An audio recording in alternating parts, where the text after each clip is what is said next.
agradecer primeiro o convite a Paulo Nailson e a gentileza de participar do blog, desse momento digital, desse encontro de ideias, né? Participar é um espaço que está sendo muito bem frequentado, esse espaço virtual, né? Os que me antecederam possuem qualidade na informação, compromisso, inteligência, e espero ocupar esse espaço da melhor forma possível. E a pergunta de Paulo é muito complexa, porque ela estabelece primeiro um receio acerca do momento democrático que a gente está vivendo, né?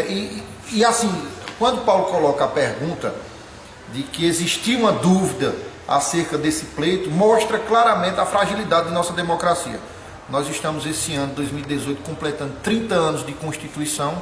É uma democracia que ainda está se construindo. São várias reformas. Cada pleito tem uma reforma eleitoral. É interessante verificar isso. Cada pleito eleitoral tem uma reforma eleitoral, né? Mas não é uma reforma, né, tão ampla. Ela é pontual, ela direciona nesse sentido. Então, nesse pleito, o que é que a gente tem de grande diferença? Para mim, a diferença frontal e essencial é a definição da estrutura, né, a definição da estrutura de financiamento. Existia um financiamento privado, e esse financiamento era feito notadamente por empresas, e aí foi quando começou toda a discussão da Lava Jato, o propinoduto, a Lava Jato muito caminhou nesse sentido. Então, a definição de um financiamento público, né, com o que está se colocando aí como chamado fundão, de quase 1 bilhão para partido, que está saindo do seu bolso, do meu, do Paulo Nailson, né, está saindo do bolso de todo mundo. Então, a definição desse fundão, para mim, é a grande novidade, ou seja, uma forma de financiamento. E a segunda é compreender que em todo esse processo político, eu acredito que quem está saindo muito fragilizado são os partidos políticos.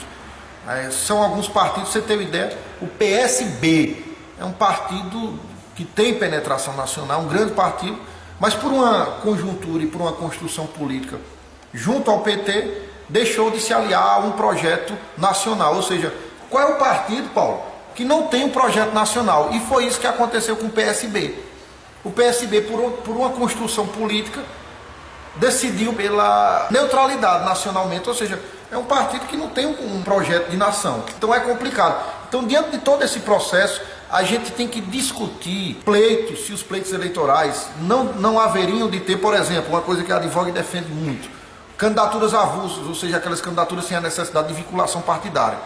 Porque hoje no Brasil, para você ser candidato a qualquer cargo eletivo, de vereador a presidente da República, você precisa ter filiação partidária. Então, não seria o momento de se discutir se essa possibilidade da candidatura avulsa não seria interessante? Outra questão importante a se discutir no pleito é a possibilidade de pessoas que ocupam cargos políticos continuarem nos cargos, vereador, presidente, governador, vice-presidente, continuarem no cargo e disputarem o pleito. Ou seja, isso favorece a democracia, equilibra, cria equidade. Então a gente tem que ter coragem de discutir isso, né? De entender que a gente pode aperfeiçoar os mecanismos da democracia, uma vez que a gente compreender que um governador de estado pode se candidatar à reeleição no cargo, aí a pergunta é, ele vai ser mais gestor ou político?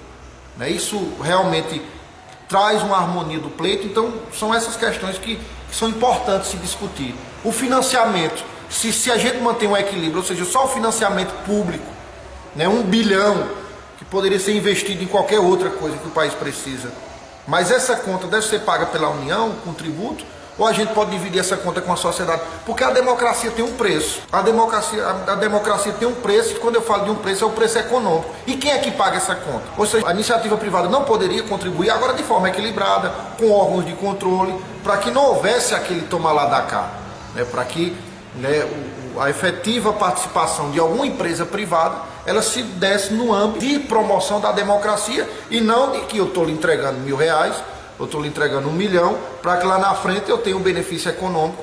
Você vai contratar minha empresa com licitação, com cartel e com toda essa estrutura que ficou definida. Então, assim, o que a gente tem de novidade nesse pleito, além das questões de discussão do carro de som, se é permitido ou não é permitido, carro de som só para carreata, passeata, né, e aí no comício, aquele carro de som que ficava rodando não é permitido.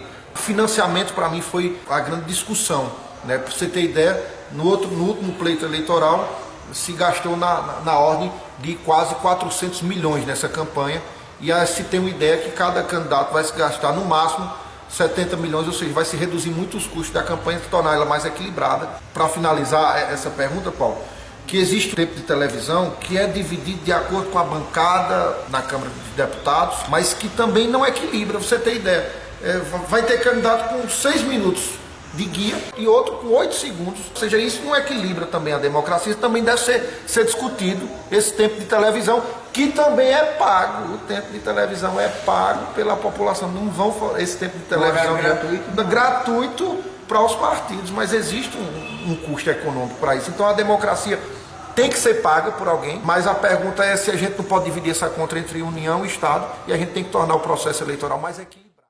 Essa discussão dos partidos políticos no processo eleitoral. O Brasil hoje tem 32 partidos políticos, 32.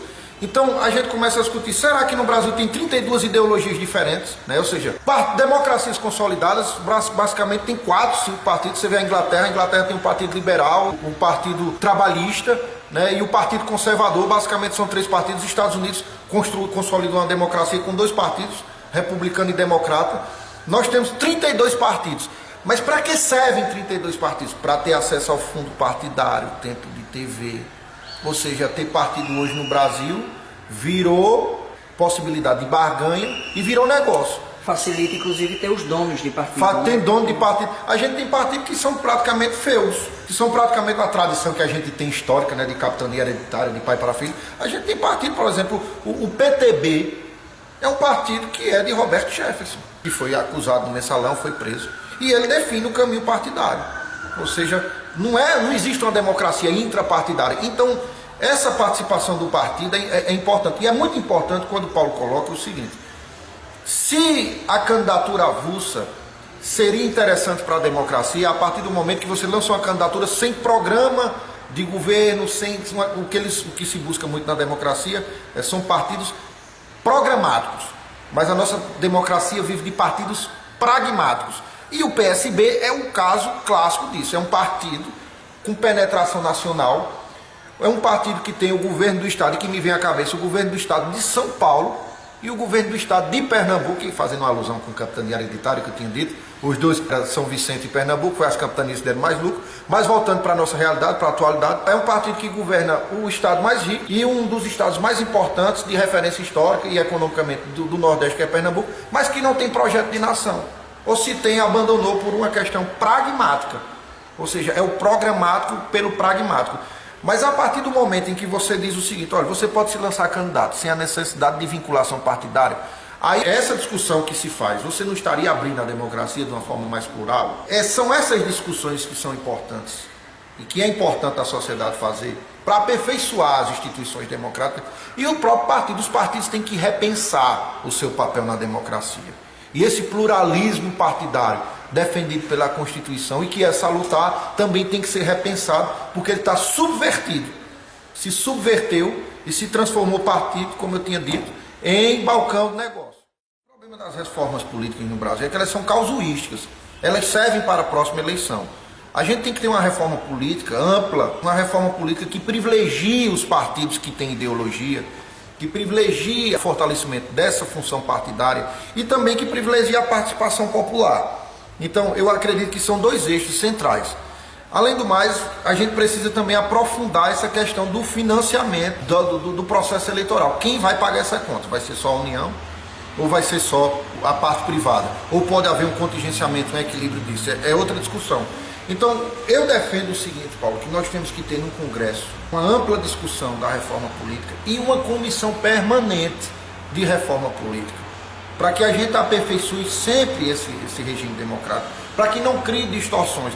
Nós estamos em um processo democrático extremamente desigual, distorcido. Partidos com uma receita muito alta, outros partidos com quase nada. Nós temos 13 candidatos, só 9 participam. Então que democracia é essa? A gente tem que alcançar esse equilíbrio. A gente nota a distorção muito forte nesse momento. Então, se a gente não alcançar a equidade, eu quero ver candidatos concorrendo no mesmo nível, igualdade. Eu quero ver um candidato a deputado federal e a deputado estadual e a senador concorrendo no mesmo nível, né, de igualdade. Quando você vai para um concurso público, você concorre no mesmo nível, a prova é a mesma para cada um. A gente está vivendo um processo político, jurídico e eleitoral. Veja, é político, mas o jurídico também está na cena. A definição dessas questões da validade da ficha limpa, né, se a ficha limpa é muito rigorosa, assim, né? Então são outras questões, por exemplo, da participação do ex-presidente Lula, que está preso. Então são discussões que precisam ser mais bem resolvidas pelas instituições, porque ele está muito claro, ele é candidato, a Justiça Eleitoral ainda não se pronunciou, está esperando. Então é toda uma discussão mais ampla que a gente precisa fazer para aperfeiçoar a democracia. Quem acredita na democracia como eu, deve entender isso. E para finalizar, para você ter ideia, todo mundo entende que a democracia é o melhor processo. É um processo de escolha. Mas o que é que acontece? A reforma eleitoral vem e asfixia a democracia quando coloca um tempo reduzido de debate. Mas 30 dias de guia eleitoral é bom para o país? A gente não precisava aprofundar mais isso com 45 dias, com 50 dias?